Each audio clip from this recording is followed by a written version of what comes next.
3 months after the massacre of October 7th, Israel's defense minister observed that his country was fighting, quote, an axis, not a single enemy. He was talking about Iran's terrorist proxies, a raid to attack Israel on multiple fronts. But the reality of facing interconnected threats isn't unique to Israel. Around the world, our adversaries are colluding in new and aggressive ways. Authoritarians who disdain the West are arming and underwriting one another's aggression. And as the Senate continues our work on supplemental national security legislation, we would do well to keep this in mind. Israel reports that it has succeeded in significantly degrading Hamas military capacity in northern Gaza. But while the pace of operations may have slowed, Israel continues to face a dug-in Hamas threat in southern Gaza. And their terrorist enemies continue to exploit innocent civilians in their bid for survival. Hamas fighters brazenly steal international aid shipments, use Gazans as human shields, and hold more than 130 hostages, including Americans. So Israel's operations will continue because the threats to Israel remain. As I've said before, Israel needs the time, space, and support to restore its security. Unfortunately, that's not what the Biden administration has been providing. In fact, as the left wing of the Democratic Party grows more loudly and stridently anti-Israel, its leaders are second-guessing America's closest ally in the Middle East. Administration officials have taken to anonymously and shamefully accusing Prime Minister Netanyahu of seeking conflict with Hezbollah for domestic political reasons. Of course, reality is quite the opposite. For decades, it's been Hezbollah that seeks conflict with Israel and the West. It is the terrorists with Israel and American blood on their hands who have chosen violence regardless of the current governments in Israel or the United States. And Hezbollah's attacks against Israel have only grown since October 7th. It's not Prime Minister Netanyahu who forces tens of thousands of Israelis to evacuate their homes in northern Israel. It was Hezbollah threats. But now we all know about Hamas terror tunnels. Well, Hezbollah has built them too. I led a delegation to Israel and we saw them with our own eyes, efforts to infiltrate northern Israel for the same purpose that Hamas struck in Israel's south. This is not a coincidence. And it's not a myth conjured by the Prime Minister. It's a real and growing threat that even his leading political opponent and fellow member of Israel's war cabinet, Benny Gantz, also warns about. Rather than sniping at Israel's war cabinet for taking Hezbollah seriously, the administration should tell Congress and our ally how it proposes to change the murderous calculus of Iran and its proxy.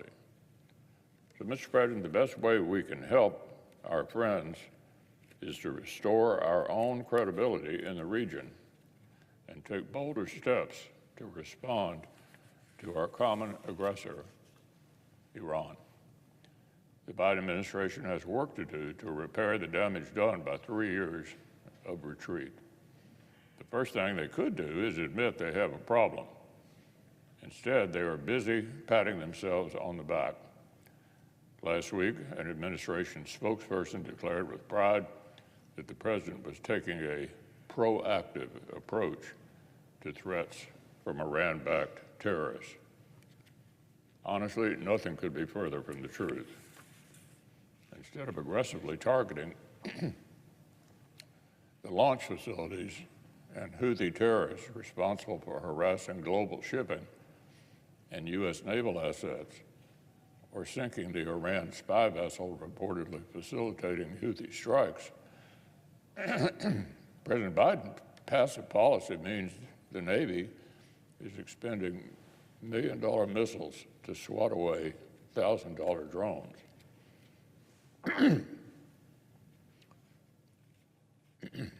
Million-dollar missiles to take out $1,000 drones because apparently we don't have the nerve to launch facilities.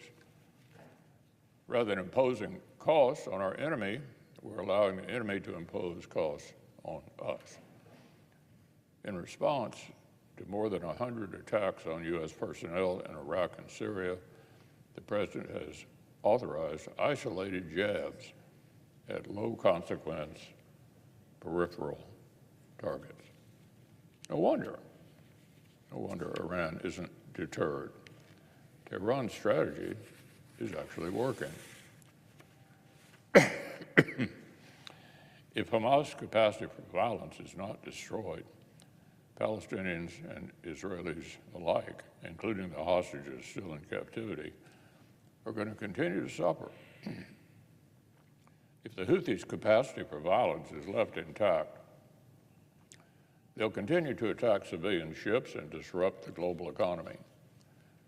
If Iran does not pay a price for its insidious support for terror from Israel and across the Middle East to Ukraine, it will continue to underwrite violence and claim innocent lives.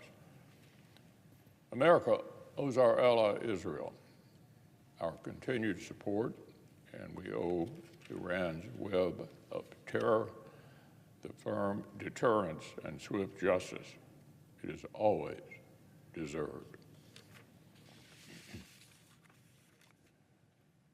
Now, on another matter, it's been 3 years since President Biden put radical activists in charge of American energy policy, and 3 years in, the American people continue to bear the burden of its devastating effects. The Biden administration's policies have contributed to sky-high gas prices.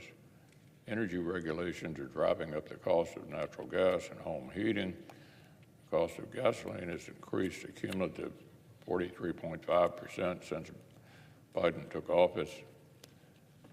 Fuel oil prices have increased 71%, and electricity prices have increased 24.3%.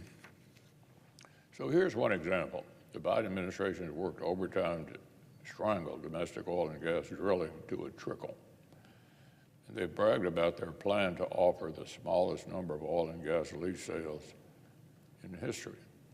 This year, in fact, we'll see zero new offshore oil and gas lease sales.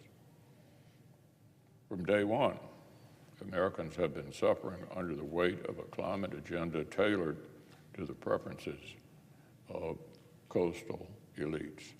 From electric vehicles to solar panels, the Biden administration seems to take its cues from the greenest follies of the bluest states. And 3 years in, they're showing no sign of stopping. This week, the Senate is expected to vote on the president's choice to elevate one of the masterminds of this war on affordable American energy to a senior role at EPA. You'd be hard-pressed to find anyone whose record more closely reflects liberal climate orthodoxy than Joseph Goffman. That's because he wrote much of it himself. This U.S. Supreme Court has repeatedly given the EPA a slap on the wrist for acting outside its authority. Cases such as West Virginia versus EPA and Sackett versus EPA have repeatedly ruled that the agency is acting outside its congressional mandate.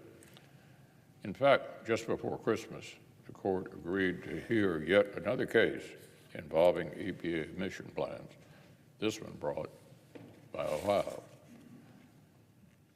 Mr. Goffman has defied these warnings from the highest court of the land. He's engineered a more active and aggressive EPA. And in the face of bipartisan criticism of the Clean Power Plan, illegal excesses, he's crusaded without shame in the Biden administration's war on affordable American energy. By one estimate, Mr. Goffman's tenure at the EPA has coincided with the elimination of over half of the nation's coal jobs.